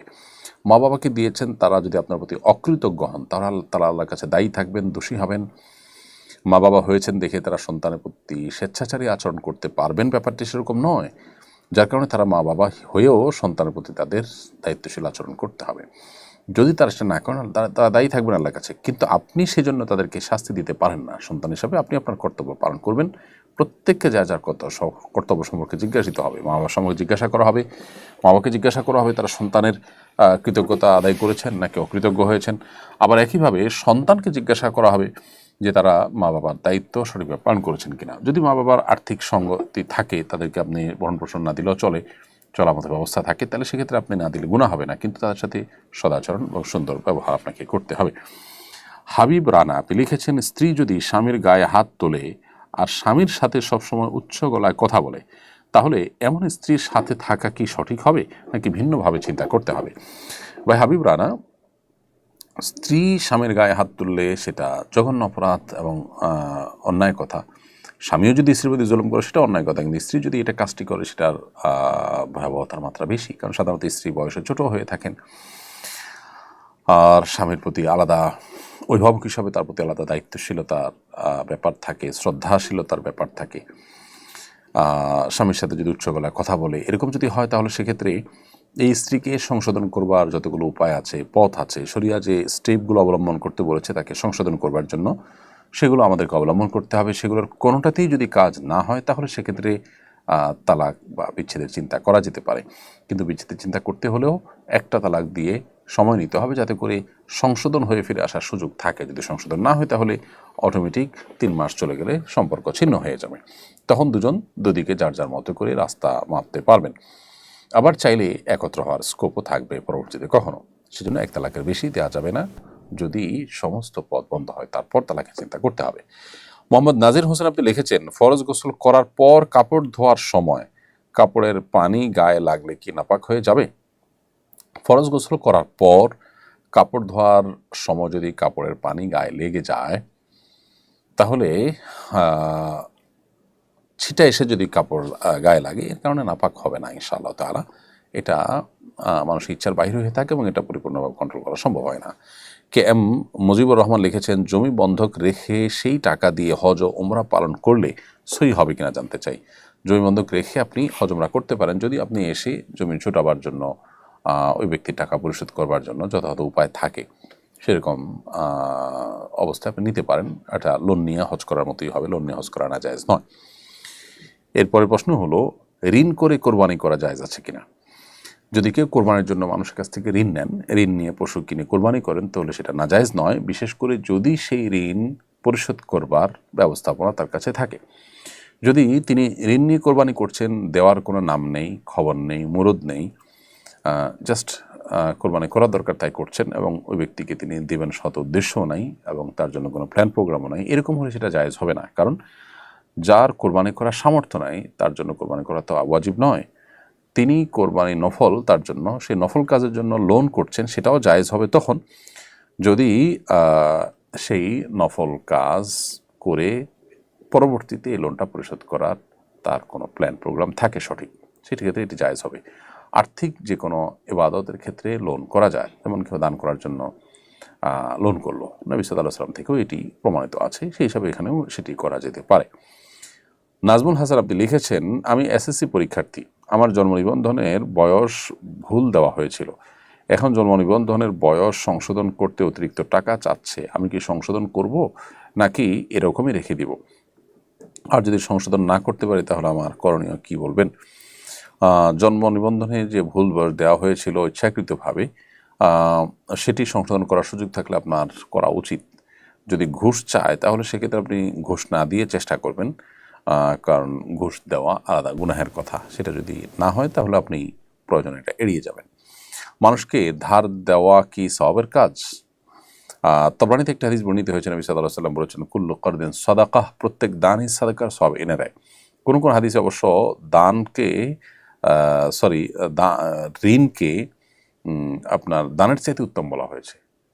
এটা কিভাবে আমাদের অনেক সময় বুঝে আসে না যে দান তো একসাথে দিয়ে দেওয়া, আর ঋণটা তো হলো দিলাম আবার ফেরত নেওয়ার উদ্দেশ্য আছে, তাহলে এই ঋণ কিভাবে দানের চাইতে উত্তম হয়? এর উত্তর হলো যে কোনো ক্ষেত্রে কাউকে আপনি দান করবেন, যাকে দান করবেন তার যতটা নিড আছে, একজনের লোনের নিডটা যদি তার চেয়ে বেশি থাকে তাহলে দান না করে ওই লোন দেওয়াটা বেশি সওয়াবের। এরপরে প্রশ্ন করেছেন মুনতাসির আদিয়াত, আপনি লিখেছেন, আমাদের বাসায় 3 বার কিছু বড় নখ পাওয়া যায় ড্রেসিং টেবিলের উপর, প্রতিবার ঠিক একই জায়গায় পাওয়া গিয়েছে, এগুলো আমাদের পরিবারের কারণ নয়, এগুলো কিসের আলামত? দেখুন, দুষ্টজিনের উপদ্রব এবং নানাবিধ কারণে আমাদের বাসা বাড়িতে এ ধরনের আপনার ঘটনা ঘটে, যেগুলো দেখে আমরা অবাক হয়ে যাই। তো এই জন্য বাসা বাড়িতে দুষ্ট জিনের উপদ্রব যেন না হয় সেজন্য আমাদের আমল বাড়াতে হবে, নিয়মিত সকাল সন্ধ্যার দোয়াগুলো পড়তে হবে, শয়তানের আখড়ায় যেন পরিণত হয় বাসা বাড়ি যেন না হয় সেজন্য নানাবিধ গুনাহ, মিউজিক, ছবি, ভাস্কর্য এগুলো বাসায় রাখা থেকে আমাদেরকে বিরত থাকতে হবে। নাসরুদ্দিন চৌধুরী লিখেছেন, আমার ছেলের আকিকা 6 দিনের দিন হয়েছে, আকিকা সঠিক হয়েছে কিনা জানতে চাই। 7ম দিনে আকিকা করা মুস্তাহাব, 6ষ্ঠ দিনে আকিকা করলে আকিকা হয়ে গেছে, কিন্তু মুস্তাহাব ছিল 7ম দিন, সেটা হয় নাই, জাস্ট এইটুকু। আব্দুল মোমেন, আপনি লিখেছেন, ব্যাংকে টাকা রেখে সুদের টাকা যদি দান করে দেই আমার কি গুনাহ হবে? ব্যাংকে টাকা রেখেছেন, রেখে সুদের টাকাটা দান করে দিয়েছেন, আপনি দায়মুক্ত হবেন। যদি আপনি ইসলামী ব্যাংকিংয়ের মধ্যে আপনি প্রবেশ করেন তাহলে যেই প্রফিট পেয়েছেন, সন্দেহের ঊর্ধ্বে উঠাচ্ছেন, সে দান করে দিয়েছেন, সেটা ঠিক আছে। কিন্তু ইচ্ছাকৃতভাবে সুদী ব্যাংকে টাকা আপনি রাখছেন, লেনদেন করছেন কোনো বিশেষ বাধ্যবাধকতা ছাড়া, তাহলে সেটা আপনার জন্য নাজায়েজ। কারণ সুদী ব্যাংকে আপনি টাকা পয়সা লেনদেন করে মূলত সুদের যে প্রতিষ্ঠা, সুদের যে প্রচারণা, সুদের যে আপনার কাজ কারবার, সেটার সহায়কের ভূমিকায় আপনি অনেকখানি অবতীর্ণ হয়ে গেছেন। সেই জায়গা থেকে এটা আপনার করা উচিত হবে। তবে হ্যাঁ, আপনি সুদের টাকা যেটা সেটা নিজে ভোগ না করে গরিবদেরকে দিয়ে দিয়েছেন, তাতে আপনি সুদ খান নাই, এতটুকু বলা যায়। কিন্তু সুদী কারবার যারা করে তাদের সাথে আপনার সহযোগিতাটা হয়ে গেছে, সেটা আরেকটা গুনাহ, যদিও মূল সুদের গুনাহ থেকে আপনি মুক্ত হবেন এর মাধ্যমে। এরপরে ফারাহা হোসেন, আপনি লিখেছেন, যারা হজে যাবে তাদের জন্য কি কোরবানি করা ওয়াজিব? হজে যেটা আমরা পশু জবাই করি সেটা আসলে দমে শকর, অর্থাৎ সেটি হলো আপনার হজের তৌফিক হয়েছে, উমরার তৌফিক হয়েছে, সেজন্য আল্লাহর কাছে কৃতজ্ঞতা আদায় করে পশু জবে। এটা কিন্তু কোরবানির ঈদের দিনে যে কোরবানি সেটা নয়, যার কারণে সচ্ছল ব্যক্তি হলে তার তরফ থেকে আলাদা করে কোরবানি করতে হবে। তিনি নিজে যেখানে আছেন সেখানে যেমন করতে পারেন, আবার তার দেশে যেখানে আছেন সেখানে তার তরফ থেকে কোরবানি তার পরিবারের মাধ্যমে তিনি করতে পারেন। এরপরে প্রশ্ন করেছেন শাহনাজ মনি, আপনি লিখেছেন, নামাজ পড়তে মন চায় না, সবসময় অলসতা কাজ করে, কি করব? বোন শাহনাজ মনি, এটা আমাদের পাপাচার করতে করতে করতে হয়ে থাকে যে আমাদের নেক আমলের প্রতি আগ্রহ কমে যায়। সেজন্য তওবা করতে হবে আল্লাহর কাছে খাঁটি অন্তরে, এবং সালাতের গুরুত্ব বুঝতে হবে, এবং মুত্তাকি নেককার আল্লাহভীরু মানুষদের সান্নিধ্য এবং সংস্রবে খুব বেশি বেশি উঠা বসা করতে হবে। এর ফলে ইনশাআল্লাহ বিদিন ইবাদতের প্রতি আকর্ষণ তৈরি হবে। গুনাহ জারিয়া করলে কি আর তার তওবা কবুল হবে? জানাবেন দয়া করে। এমন কোনো গুনাহ নেই যে গুনাহ করলে আসলে তওবা কবুল হবে না। মানুষ যদি ভুল বুঝতে ফিরে আসে, আল্লাহ তাআলা তওবা কবুল করবেন ইনশাআল্লাহ বিদিনিল্লাহ। হ্যাঁ, কেউ যদি গুনাহ জারিয়া করে ফেলেছেন, এমন গুনাহ যেটার ধারাবাহিকতা চলমান, তাহলে সেক্ষেত্রে সেই গুনাহের ধারাবাহিকতা বন্ধের চেষ্টা তিনি করবেন, তাহলে সেই গুনাহ থেকে প্রকৃত অর্থে তওবা করা হবে। যদি তার বন্ধের যে প্রক্রিয়া সেটা, অর্থাৎ এটার মূলটাকে বন্ধ করার যদি চেষ্টা তিনি করে না করেন, তাহলে সেক্ষেত্রে তিনি কিন্তু দায়ী থেকে যাবেন। হ্যাঁ, এমন হতে পারে যে তিনি চেষ্টা করেছেন কিন্তু বন্ধ করতে পারেন নাই, তার হাতে নেই জিনিসটা, তাহলে সেক্ষেত্রে আল্লাহর কাছে তার খাঁটি অন্তরের তওবা কবুল হতে পারে এবং আল্লাহ তাআলাকে মাফ করতে পারেন ইনশাআল্লাহ তাআলা। পুরাতন ফোন ক্রয় বিক্রয় করা হালাল কিনা? পুরাতন ফোন ক্রয় বিক্রয় করা হালাল। যে কোনো পুরান জিনিস বিক্রি করা যায়, নতুন জিনিস যেরকম বিক্রি করা যায় পুরাতন জিনিস এরকম কেনাবেচা করা যাবে। এমন কোনো কথা নেই যে পুরাতন জিনিস হলে সেটা কেনাবেচা করা যাবে না। লিমন শেখ লিখেছেন, আমি একজন প্রবাসী, অমুসলিমদের হাতের রান্না করা খাবার খাওয়া যাবে কিনা? রান্না কে করেছে সেটা দেখার বিষয় না, দেখতে হবে খাবারটা হালাল কিনা। মুসলিম বা অমুসলিম যে কারোর হাতের রান্না খাওয়া যাবে যদি খাবারটা হালাল হয়। যদিও অমুসলিমদের রান্না করা খাবার খেতে সন্দেহ থাকে যে তারা কোনো হারাম মিশিয়ে থাকতে পারে, এরকম কোনো অমুসলিম যদি হয় তাহলে সেক্ষেত্রে সেটা অ্যাভয়েড করবেন, সেটা ভিন্ন বিষয় এবং সেটাও সতর্কতামূলক। সেটা খাওয়া হারাম হবে না যদি আপনি হারাম আছে এমনটি নিশ্চিত না হন, তবে সন্দেহ থেকে অবশ্যই দূরে থাকার চেষ্টা করতে হবে। কেউ যদি জাদুটোনা করে স্বামী থেকে স্ত্রীকে আলাদা করে দেয় তাহলে কি স্বামী স্ত্রীকে পাওয়ার জন্য কোনো আমল করতে পারবে বা কোনো জাদুটোনা করতে পারবে? স্বামী স্ত্রীর মধ্যে বিচ্ছেদের জন্য কেউ যদি এরকম কোনো কাজ করে তাহলে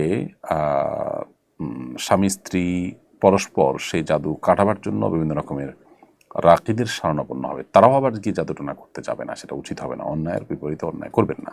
আরিফুল ইসলাম রাহাত লিখেছেন, আমাদের এলাকার জুমার নামাজে মসজিদের ভেতর জায়গা ভরাট হয়ে গেলে মসজিদের পাশে একটা বিল্ডিংয়ের গ্যারেজে মসজিদের মাইকের আওয়াজ শুনে সবাই নামাজ পড়ে, এক্ষেত্রে নামাজ হবে কিনা? যদি নামাজের কাতার সেখানে সংযুক্ত হয়ে যাওয়া যায়, মাঝখানে কোনো গ্যাপ না থাকে, পৃথক বাড়ি, কোনো কানেকশন নাই, এরকম যদি হয় তাহলে কিন্তু নামাজ হবে না। যদি গ্যাপ না থাকে, কানেকশন হয়ে যায়, তাহলে নামাজ হয়ে যাবে। জাহানারা তামান্না লিখেছেন, স্বামী যদি স্ত্রীকে বলে আমি তোমার বাবা, তাহলে কি কাফারা দিতে হবে? এটা কি উদ্দেশ্যে বলেছে সেটা দেখতে হবে। এরকমটি বলা এটা জেহারের অন্তর্ভুক্ত, জেহারের অন্তর্ভুক্ত হলে সেটি কাফারা প্রযোজ্য হওয়ার মতো বিষয়। এরপর প্রশ্ন হলো, ফজরের ফরজ নামাজ পড়ার পর সাথে সাথে কি সুন্নত পড়া যাবে? সাথে সাথে পড়লে আদায় হয়ে যাবে, বাট সতর্কতা হবে যদি আপনি সূর্য ডুবা পর্যন্ত অপেক্ষা করেন, সূর্য ডুবার 15-20 মিনিট পরে পড়েন অথবা জোহরের আগে পড়েন, তাহলে সেটা হবে সবচেয়ে উত্তম। হাসান রাফি লিখেছেন, বেসিনে উজু করার সময় মাথা মাসা করার পর যদি পা বাথরুমে গিয়ে ধুই তাহলে কি উজু হবে? কোনো অসুবিধা নেই। বোন হুমায়রা হাসান লিখেছেন, আমার স্বামীর দাড়ি সাদা হয়ে যাচ্ছে, আমার দেখতে ভালো লাগে না, তাই আমি তাকে কালো রং দিতে বলি, এতে কি গুনাহ হবে? কালো রং না দিয়ে মেহেদি দিয়ে কালার করবেন বা অন্য কোনো কালার দেবেন, কারণ নবী সাল্লাল্লাহু আলাইহি ওয়াসাল্লাম বলেছেন, জান্নিবু হাদা শাইবা ওয়া গাইয়িরু হাদা শাইবা ওয়া জান্নিবুস সাওয়াদ, তোমরা চুল দাড়ি সাদা হয়ে গেলে সেটাকে কালার দ্বারা পরিবর্তন করো। সাদা চুল দাড়ি রাখা এটা পছন্দ করতেন না, ইহুদিরা এটা করতো, তো এটাকে অন্য কোনো কালার দিয়ে পরিবর্তন করতে হবে। কিন্তু এর মানে এই নয় যে কালো কালার দিয়ে করা যাবে। কালো কালার দিয়ে করাটা যে নিষেধ রয়েছে সেটি আমাদেরকে অ্যাভয়েড করতে হবে। প্রিয় দর্শক, দেখতে দেখতে অনুষ্ঠানে আমরা একেবারে শেষ প্রান্তে চলে এসেছি এবং আজও আলহামদুলিল্লাহ অনেকগুলো প্রশ্ন উত্তর, আমরা প্রায় 70টি প্রশ্ন উত্তর আজকে দেওয়ার চেষ্টা করেছি। যে সমস্ত প্রশ্ন উত্তর দেওয়া সম্ভব হয়নি, আমাদের ওলামা ইকরাম এডমিনগণ ইনশাআল্লাহ বিদিন অফিস টাইমে আপনাদেরকে রিপ্লাইয়ের মাধ্যমে সেগুলোর উত্তর দেওয়ার চেষ্টা করবেন। এছাড়া আসন্না ফাউন্ডেশনের অফিস টাইমে টেলিফোনে ফোন করে আপনাদের প্রশ্ন উত্তর জানতে পারবেন। আমরা যেখানে থাকি না কেন আল্লাহ রাব্বুল আলামিন আমাদেরকে ভালো রাখুন, নিরাপদে রাখুন, শান্তিতে রাখুন, আল্লাহর আনুগত্যে এবং নেক আমলের সাথে রাখুন, সেই দোয়া রব্বুল কারীমের কাছে ব্যক্ত করছি। আমাদের দেশকে আল্লাহ তাআলা নিরাপদে রাখুন এবং আশপাশের দেশের বা বিশ্বের যে কোনো মুসলমানদেরকে আল্লাহ তাআলা নিরাপদে রাখুন, ভালো রাখুন, সেই দোয়া রব্বুল কারীমের কাছে ব্যক্ত করে আজকের মতো এখানে শেষ করছি। দেখা হবে ইনশাআল্লাহ আগামী পর্বে একই সময়। আল্লাহ আমাদের সে পর্যন্ত সবাইকে সুস্থ রাখুন। জাযাকুমুল্লাহু খাইরা। আসসালামু আলাইকুম ওয়া রাহমাতুল্লাহি ওয়া বারাকাতুহু। সুন্নাহর সাথে